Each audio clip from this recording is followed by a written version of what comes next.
Welkom bij Extra Journaal, nieuws uit Curaçao, vers van de pers.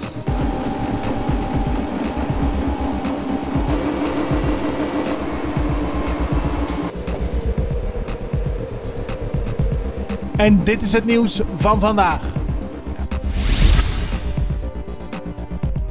3 mannen zijn zaterdagavond gewond geraakt naar aanleiding van een schietpartij die het gevolg was van een ruzie tijdens een dominospel. Het gebeurde allemaal in Bokka Sammy, waarbij een van de deelnemers het niet eens was dat andere mensen aan de tafel plaatsnamen. Hij ging erop naar zijn geparkeerde auto, haalde een pistool tevoorschijn en schoot verschillende keren op de spelers. Zoals gezegd raakten 3 mannen daarbij gewond. De schutter vluchtte weg, maar wist uiteindelijk door de politie aangehouden te worden. De 3 gewonde mannen gingen op eigen gelegenheid naar de polykliniek, maar gelukkig vielen de verwondingen mee. Gynaecoloog Charles Edwards heeft via zijn advocaat beslag laten leggen op de rekeningen van het Advent ziekenhuis. Het gaat om een bedrag van bijna 250.000 gulden. Dat krijgt Edwards nog nadat hij naar de rechter stapte. Het is allemaal een gevolg van een arbeidsconflict tussen het Advent.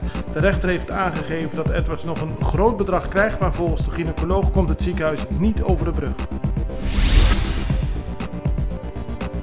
Meer dan 5000 mensen namen deel aan een bijzondere mars afgelopen zondag. Het doel van de mars was om op te komen voor de rechten van het gezin. Men protesteerde onder meer tegen de vele scheidingen, maar ook tegen geweld binnen het gezin en tegen homohuwelijken. De deelnemers liepen vanaf Coney Island naar het Brionplein, alwaar ze gezamenlijk baden. Tegelijkertijd maakte de organisatie Igualdad Curaçao afgelopen zondag bekend dat ze beginnen met een reeks gespreksronden met politieke partijen die zijn vertegenwoordigd in het parlement. Het gaat allemaal over een wetsvoorstel dat de organisaties hebben ingediend voor gelijkstelling van het huwelijk voor ook mensen van hetzelfde geslacht. Volgens Mario Kleinmoedig is het belangrijk om met de partijen in overleg te gaan om op die manier ervoor te zorgen dat er een breed draadvlak is voor als het wetsvoorstel wordt ingediend. De organisaties Federación Otra Banda, SKO en Plataforma Otra Banda willen dat er een uitgewerkt en integraal plan komt voor de ontwikkeling van Otra Banda. Zoals bekend is er de afgelopen periode veel gesproken over de ontwikkeling van het RIF-gebied, maar volgens die 3 organisaties moet er echt iets komen dat Otra Banda verder helpt, dat de bewoners beschermt en ook zorgt voor nadere economische ontwikkeling. 2 organisaties die werkzaam zijn op de Bonaireaanse luchthaven, Air Handling Services Bonaire en Bonaire Air Services, slaan alarm over de veiligheid van de luchthaven.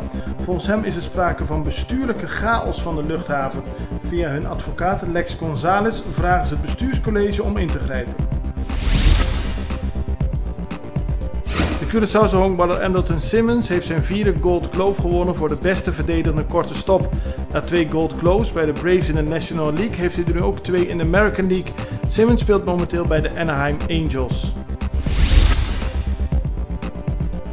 Italië heeft de afgelopen weekend te maken gehad met een hevige regenval. Zeker in het gebied rond Palermo in Sicilië is er heel veel regen gevallen. Het heeft tot een tragisch ongeval geleid waarbij 12 mensen in een huis zijn overvallen door de enorme regen en daarbij om het leven zijn gekomen. Het gaat om een groep personen die bijna allemaal tot dezelfde familie behoorden. Het gaat van kleine kinderen tot iemand van 65 jaar. Dit was Extra Journaal met nieuws uit Curaçao in het Nederlands, elke doordeweekse dag. Tot de volgende keer.